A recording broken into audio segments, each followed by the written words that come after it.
सोचेर प्रश्न पनि त्यो अनुसार बनाउनु पर्यो। पहिला के हैन प्रतिनिधिहरूलाई सोध्न गइरहेको छु कि आम उपभोक्तालाई सोध्न गइरहेको छु कि त्यो पहिला ती 5 जना मान्छेहरू भिन्न किसिमको मान्छेहरूलाई सोध्छु र त्यही अनुसारको क्वेसन बनाउँछु भने पनि ठिक छ, प्रश्न बनाउँछु भने पनि ठिक छ। तर टाइम धेरै नभए भएर सायद यसमा पनि हजुरले के सोध्नुहुन्छ धेरै नराख्नु। 3 जना यदि लाग्छ भने यही पनि हुनुहुन्छ नि प्रतिनिधि साथीहरू त, यही कर्मचारीहरू हुनुहुन्छ, म शिक्षक भए मलाई आएर सोध्दा पनि हुन्छ। यसमा चाहिँ गएर उसले आफ्नो छनौट अनुसारको सामग्रीहरू किन्न सक्ने अवस्था सिर्जना हुने भन्ने कुरो भयो र खासमा समस्या बजारको अभाव भन्ने समस्या चाहिँ नि विद्यमान रहेको पाइयो।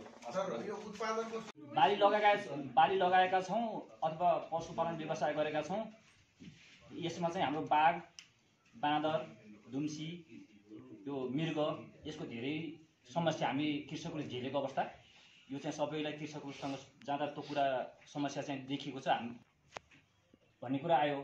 कसले बताइदिनु भयो? हाम्रो पदम सरले फलफुलको व्यवस्थापन गर्न सकियो भने बाँदर जङ्गललाई भुल्छ र यतातिर प्रकोप चाहिँ अलिक कम हुन्छ भन्ने कुरा भयो। अनि अर्को यो दुम्सीको लागि पनि समस्या रातिमा आउने, त्यसलाई के गर्ने भन्ने सन्दर्भमा चाहिँ कुलोको व्यवस्थापन गर्ने भन्नुभएको छ। सबै जग्गा त कुलो बनाउन लायकको जग्गा त्यस्तो हुँदैन, त्यसमा त जग्गाकै समस्या रह्यो। रातिमा अब त्यसलाई पासो भन्नु त पासो त मार्न नपाइने, फेरि पासो पनि थाल्नु पाइएन। समस्या चाहिँ बजारको अभाव भनेर राखेका थियौँ। हामीले दुईवटा व्यापारीलाई कृषकलाई प्रश्न सोधेका थियौँ। हामीले व्यापारीले के प्रश्न सोधेका थियौँ भन्दाखेरि तपाईँले होलसेल सामान कहाँबाट ल्याउनुहुन्छ भनेर प्रश्न सोधेका थियौँ। अनि एकजना बेकरी व्यापारीसँग प्रश्न सोधेका थियौँ। उहाँले चाहिँ म पोखराबाट लिएर आउँछु, मागको पहिचान भन्ने हाम्रो समस्या राखेका थियौँ। हामीले कृषकलाई र ब्याङ्कर्सलाई सोध्ने गरी हामीले क्वेसन तयार गरेका थियौँ। कृषकलाई क्वेसन सोद्धाखेरि तपाईँ कृषि पेसामा आबद्ध हुनुहुन्छ, यसका आधारहरू के हो त भन्न मात्रै कृषक हुनुभएको छ कि आधारहरू के छन् भन्ने हामीले क्वेसन राखेका थियौँ। अनि उत्पादनको अवस्था कस्तो छ, तपाईँ कृषक हो, तपाईँको उत्पादनको अवस्था कस्तो छ भनेर सोधेका थियौँ। म यसको समस्त एकमुष्ट एन्सर दिनुभयो हामी। अनि त्यसपछि अर्को सोधेको थिएँ मैले उहाँलाई, नेपालको वर्तमान अवस्थामा कृषकलाई प्रोत्साहन गर्न ब्याङ्कले कस्ता कार्यहरू गरेको छ, के गर्नुभएको छ भनेर उहाँलाई सोधेको। कृषिमा आबद्ध हुनेलाई महिला तथा पुरुष जस्तै महिलालाई झन् बढी कम ब्याज दरमा ऋण प्रदान गरेको अवस्था र पुरुष गरेको अवस्था छ। अनि कृषि पेसालाई जसरी नेपाल राष्ट्र ब्याङ्कदेखि ब्याङ्कले जुन दिएको छ हामी प्राय गरियो भने हामी एउटा उपभोक्ता र व्यापारीहरू कृषक दुईवटाको मात्रै गर्ने भनेको हुनाले म अन्त चाहिँ गइएन। हामीले कृषि उत्पादनको लागि तालिम प्राप्त अथवा हामीले जिजुबाजेले गर्दै आएको व्यवसायले त्यसरी नै गरिएको छ कि नयाँ प्रविधिबाट चाहिँ काम गरिएको छ गर्नुभएको छ कि भनेर चाहिँ हामीले उहाँहरूलाई चाहिँ जनशक्तिको के छ भनेर चाहिँ क्वेसन राखियो। यसको एन्सर चाहिँ जिजुबाजे अथवा हाम्रो गरिरहेका छौँ र त्यस्तो ट्रेनिङ प्राप्त चाहिँ हामी चाहिँ कुनै पनि तालिमहरूमा चाहिँ गएर सहभागी भइएको छ। त्यसलाई चाहिँ पूर्ण रूपमा चाहिँ हामीले सदुपयोग गर्न चाहिँ सकिएको छैन भन्ने पाउनको लागि कहाँ जानुपर्छ, एउटा डु पाउनको लागि एउटा चाहिँ रोग लाग्यो भने कुन जेटिएसँग सम्पर्क गर्नुपर्छ, त्यस्ता कुराको लागि मेला तथा प्रदर्शनी गर्ने त्यो विकल्प हामीले छान गऱ्यौँ। त्यो चाहिँ उहाँहरू अर्को ग्रुपसँग गएर डिस्कसन गरेर उहाँहरूले पनि त्यसैलाई मान्यता दिनुभयो। अरू दुईटा चाहिँ असम्भवै गुणस्तरीय सामान निषेध गर्दै हुन्छ, अर्को चाहिँ गुणस्तर सम्बन्धी सचेतना कार्यक्रम गर्ने त्यो चाहिँ के कारण भन्ने कुरा आयो। उपयुक्त त हो, तर त्यो मात्रै गर्न बेस्ट अल्टरनेटिभ बेस्ट गर्दाखेरि मागको पहिचान र त्यसमा समस्याहरूमा कृषकलाई ब्याङ्करसँग बसेर जुन समस्याहरूको कसरी गर्न सकिन्छ भनेर हामीले अन्तर्क्रिया कार्यक्रम गरेका थियौँ र त्यसमा सबैतिरबाट अन्तर्क्रिया कार्यक्रममा त हामीलाई सजिलो पाटोहरू आएको थियो। तर हामीले के गर्यौँ भने हामीहरू सबै थोकबाट जाँदाखेरि जुन उत्पादनदेखि लिएर बजारको अन्तिमसम्मको लिँदा बजार माग अनुसारको 12 महिना विविध थरीका उत्पादन गर्नुपर्ने र सम्बन्धित उद्यमी पहिचान गरी सुलभ र सरल ऋण उपलब्ध अनि अर्को एउटा फेरि राखेका छौँ ब्राकेटमा समूह सहकारी मार्फत सहज हुने।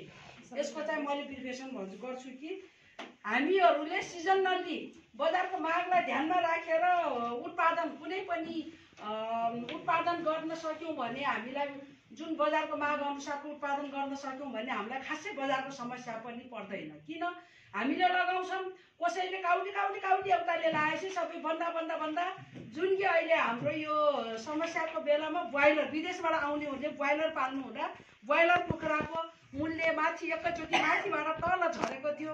हामीहरूको समस्या यो गर्नको लागि हामीले जुन यो विविध तरिका सल्लाह अनुसार गऱ्यौँ भने। अर्को ऋणको कुरा छ।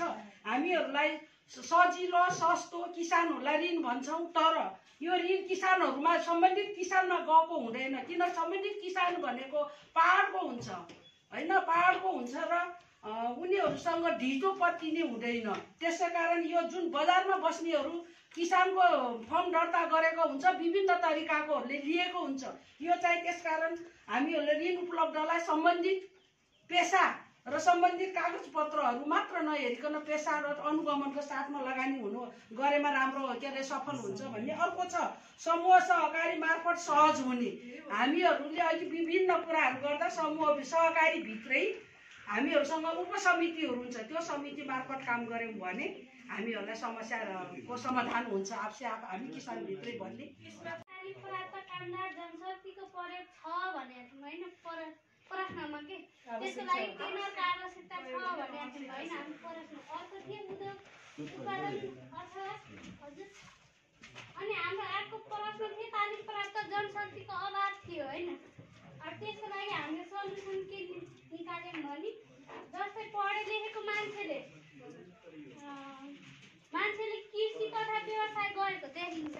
अन्त उनीहरूले लगानी गर्छन्, मजदुर गर्छन्, प्राय अनपढ नै हुन्छ नि त। त्यसैले त्यसको लागि तालिमकै आवश्यकता, हाम्रो जोडै तालिमको आवश्यकता पर्छ। समाधानमा चाहिँ हामीले चाहिँ स्थानीय सरकारसित समन्वय गरेर एउटा चाहिँ सेपरेट बजारकै जस्तो चाहिँ भेजिटेबलको छुट्टै भाउ, त्यहीँ गएर मदिराको छुट्टै भाउ, खाद्य वस्तुको छुट्टै भाउ। त्यसो भएपछि चाहिँ हामीले गरेका चाहिँ हरेक चाहिँ ल्याएर बजार व्यवस्थापन चाहिँ त्यहाँबाट किन्न सकिन्छ नि त। हामीले चाहिँ अर्ग्यानिक पेसा गरेका छौँ, पित्लेकमा फ्रेस अर्ग्यानिक बनायौँ, बजारमा ल्याएर ठेलमा बेचेर धुलो मिसाएर खान्छौँ। त्यसो भएपछि व्यवस्थित एउटा सेपरेट एरिया भाउस त्यहाँ गएर हामीले किन्न पाइयोस्। यो स्थानीय सरकारसित हामी समन्वय गरेर सेपरेट मार्केट के मिटको छुट्टै भाउस, मदिराको छुट्टै भाउस, भेजिटेबलको छुट्टै भाउस।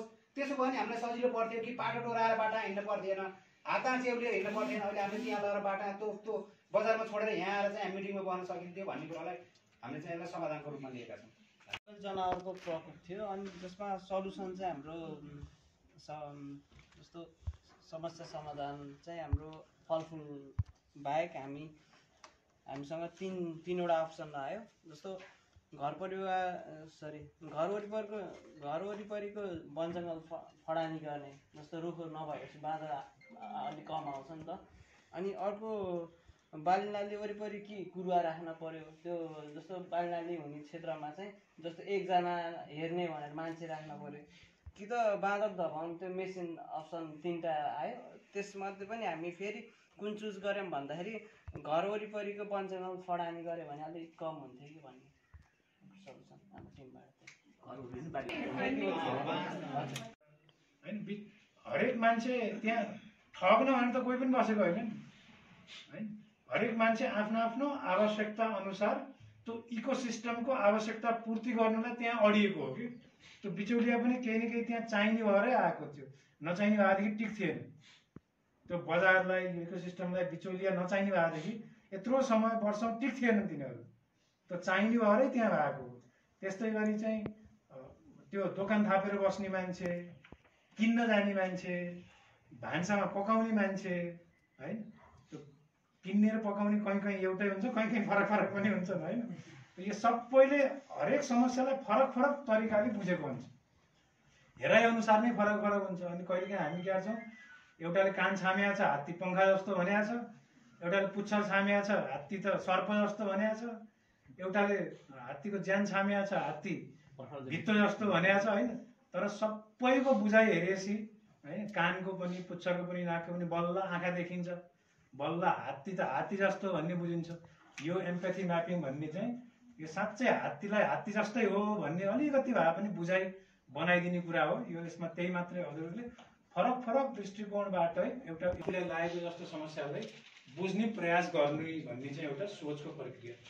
आफूलाई लागेको समस्या मैले कसरी बुझिरहेको थिएँ, मेरो समस्या चाहिँ जबसम्म तपाईँले अर्को थर्ड पर्सनलाई तेस्रो व्यक्तिसँग बुझ्नु भएन भने त्यो समस्या चाहिँ समस्या हो भन्ने कुरा त्यसको वैधता हुँदैन।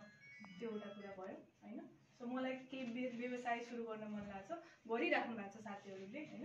सो गरिरहेको व्यवसायमा चाहिँ मैले सोचिरहेको चाहिँ सही तरिका हो कि होइन, त्यो कुराको चाहिँ भ्यालिडेसनको लागि वैधतालाई अरू दोस्रो व्यक्तिसँग चाहिँ सोध्नै पर्छ, नत्र भने हामी आफ्नै दुनियाँमा हराउँछौँ होइन।